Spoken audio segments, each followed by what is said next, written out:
Hey, welcome to another edition of Kyle Meredith with. It's the interview series presented by WFPK at WFPK.org, Consequence, and the Consequence Podcast Network. Thanks as always for making your way here. Check out the series. You know what to do. Like what you see, what you hear. Hit that subscribe button. I put out 3 new interviews every single week, new one every Monday, Wednesday, and Friday. So it's a great way to keep up with all of your favorite artists. I'm so excited today to be talking with Tobi Bamtefa. You know him lately of Mayor of Kingstown. How you doing, man? I'm good. I'm good. How are you?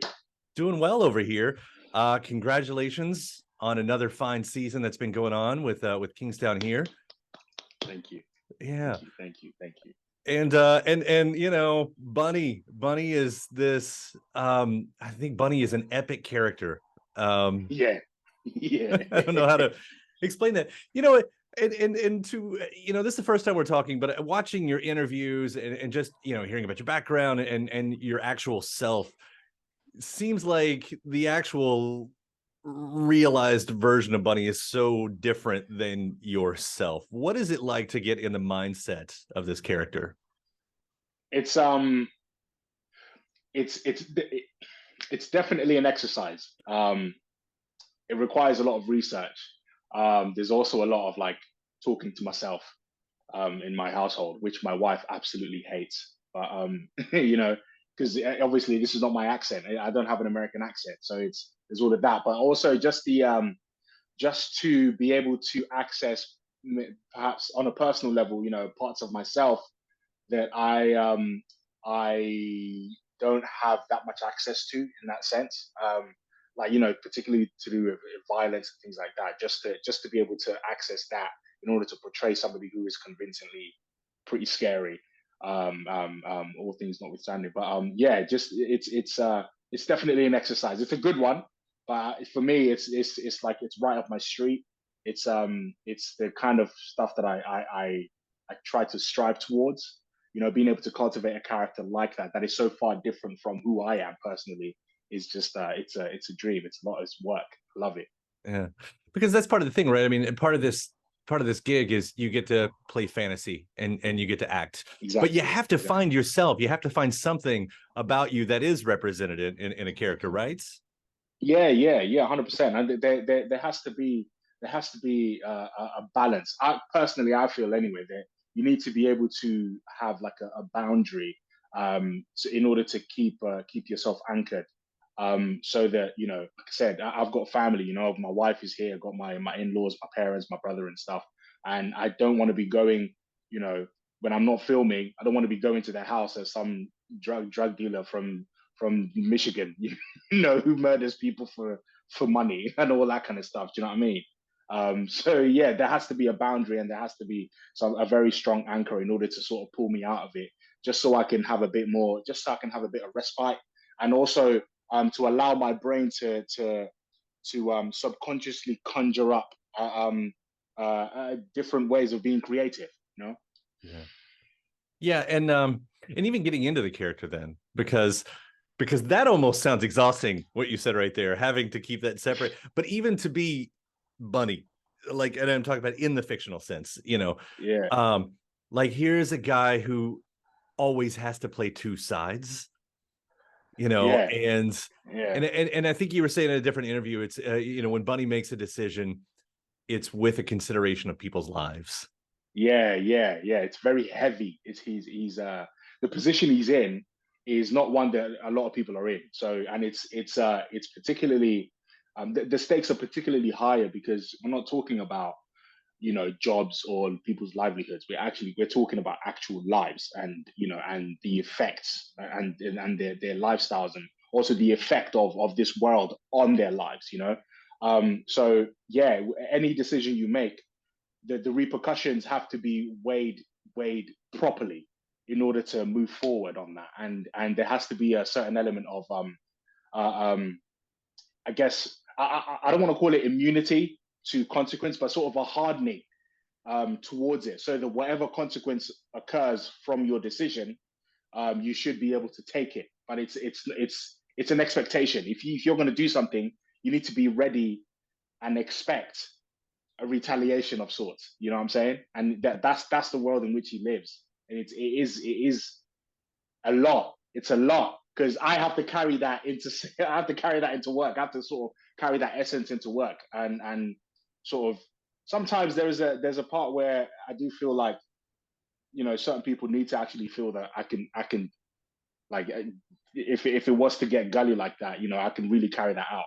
Obviously, I'm not gonna, you know, but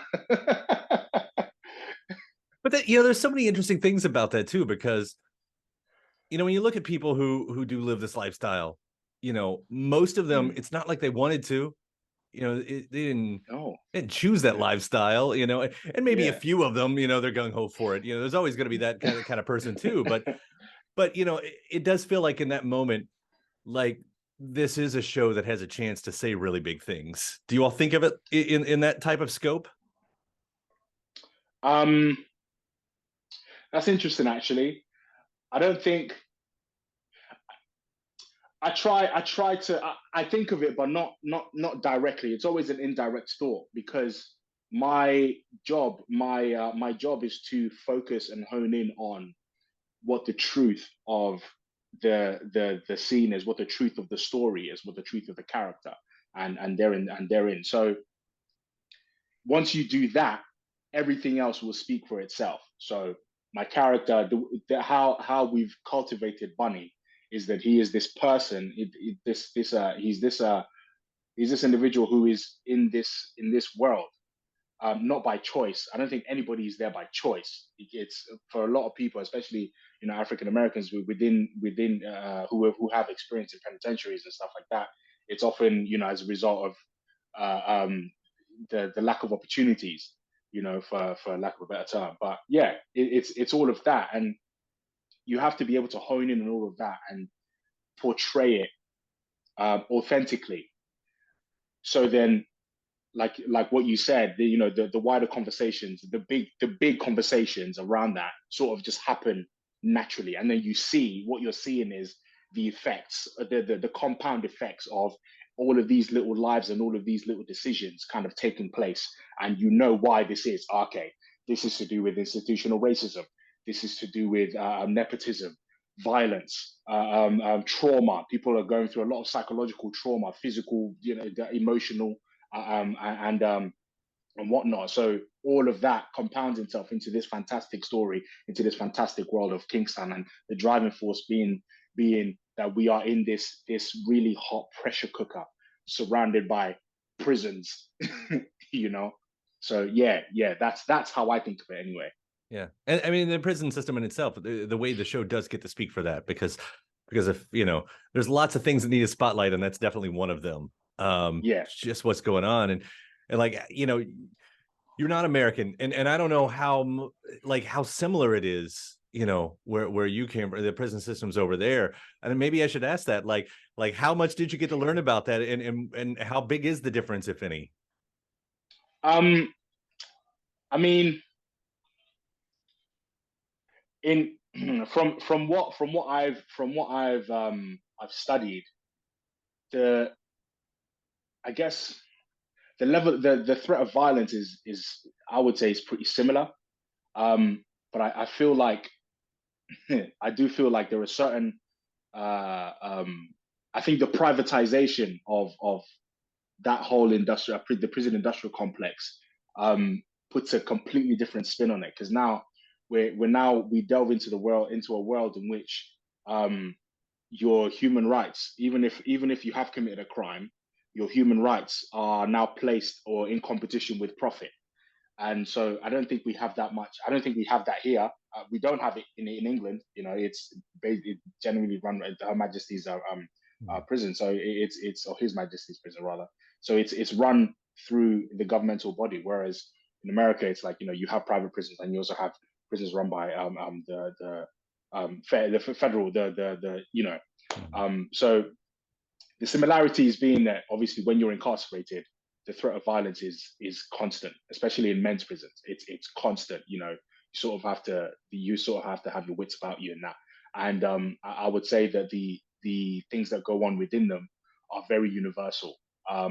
Everybody goes through. There is some there, you know, there are thoughts of suicide and things like that. Not to get too deep or anything like that, but you know, a lot of those the psychological traumas people have to, prisoners the incarcerated people have to deal with, and it is definitely very universal.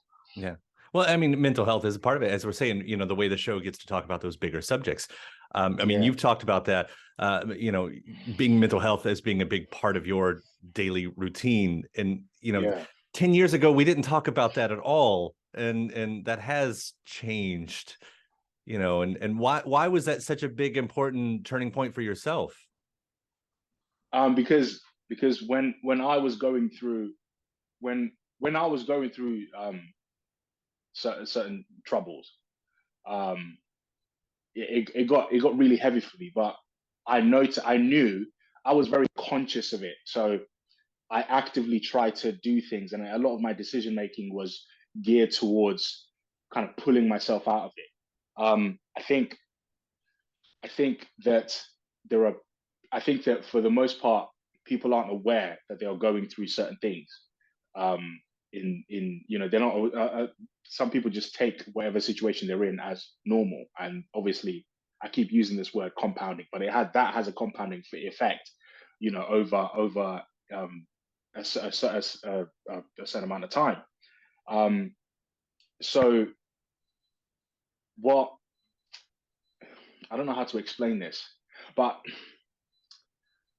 just speaking for myself anyway, I like I said, I did things and I made decisions in order to pull myself out of the depression that I was in, and I tried to actively engage with it, and sort of understand what it is. I had no one to talk to because nobody knew what it was. My friends didn't know what it was. But I just knew that I couldn't escape how I was feeling, and I couldn't ignore it. It was so much.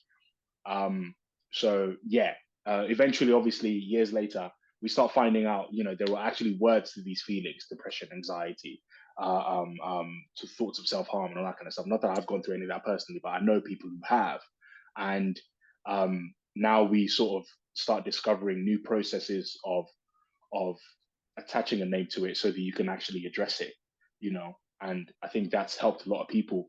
But the stigma around it, particularly for men, is that we're not supposed to be able to do these things. Otherwise, we're seen as soft, or we're seen as incapable, or, and we're seen as we're not, we are, if you start talking about your emotions, you are sort of outside the parameters of what a man is supposed to be, like everybody's supposed to be, Clint Eastwood and whatnot, and stoic and silent, and that kind of stuff. It's not very realistic, Yeah, and then to remember, Clint Eastwood was an actor, an actor. Exactly. John Wayne was an actor. Exactly. Projection as a character, but that's what it does. I mean, the people buy into these characters, and they do, and I'll turn that back around to say the way you all do handle that, the way you all treat that, is so important, and you do it so well.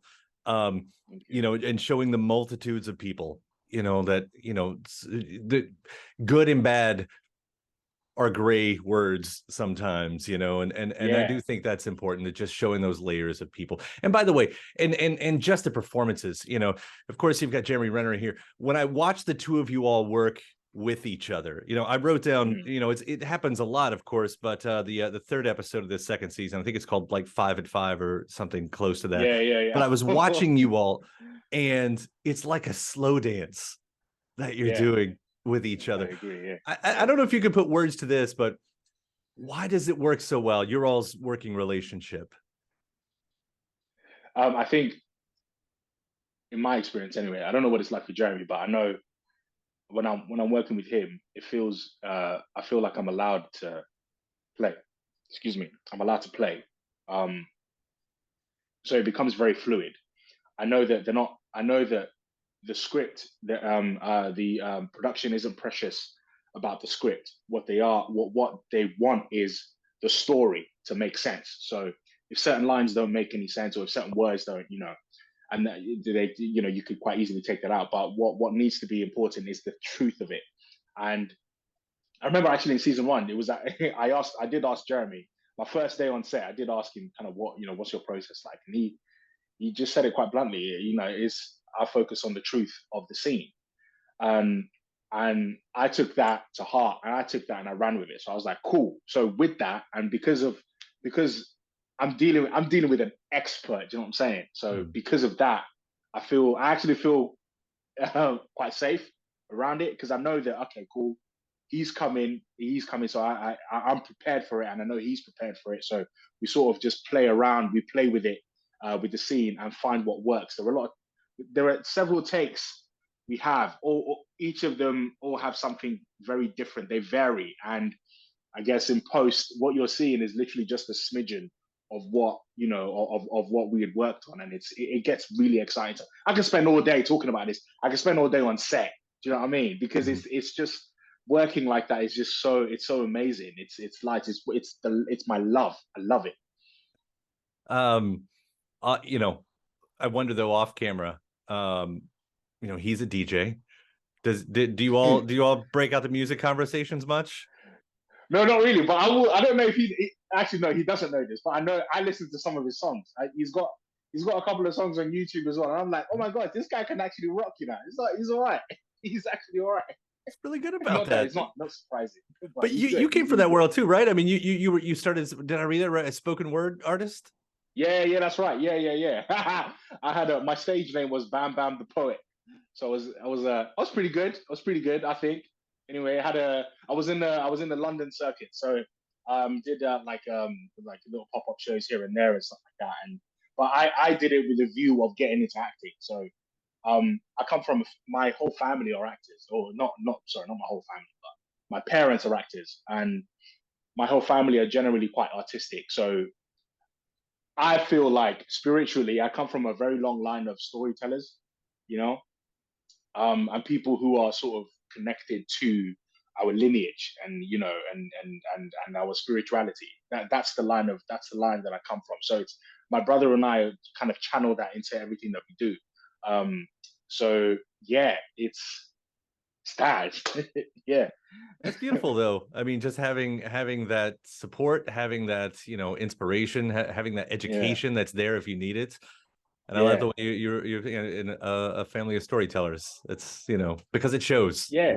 It Yeah, shows. thank you, sir. It's a great resource to tap into. I mean, if you meet my parents, they're both just individually, they're both hilarious people.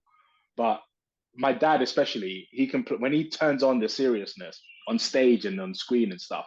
Man, you feel it, and it's like, oh my gosh, I didn't even know he could do that. He scares me as a child, when I was a child and stuff. But my brother as well. My brother is a graphic designer, and sometimes you can tell in his designs his mood, so he channels all of that into his creativity. And yeah, it's I guess, you know what, that's actually the first time I'm saying that. It's the first time I've actually voiced that. I've never voiced that before, so that's an exclusive. It's a beautiful exclusive. I do love that part of your story. I love what you're doing with this character and what you've been doing on some of the other roles. I'm excited to see what's next from you as well. Toby, congrats on it all, and thank you so much for taking the time to talk about it.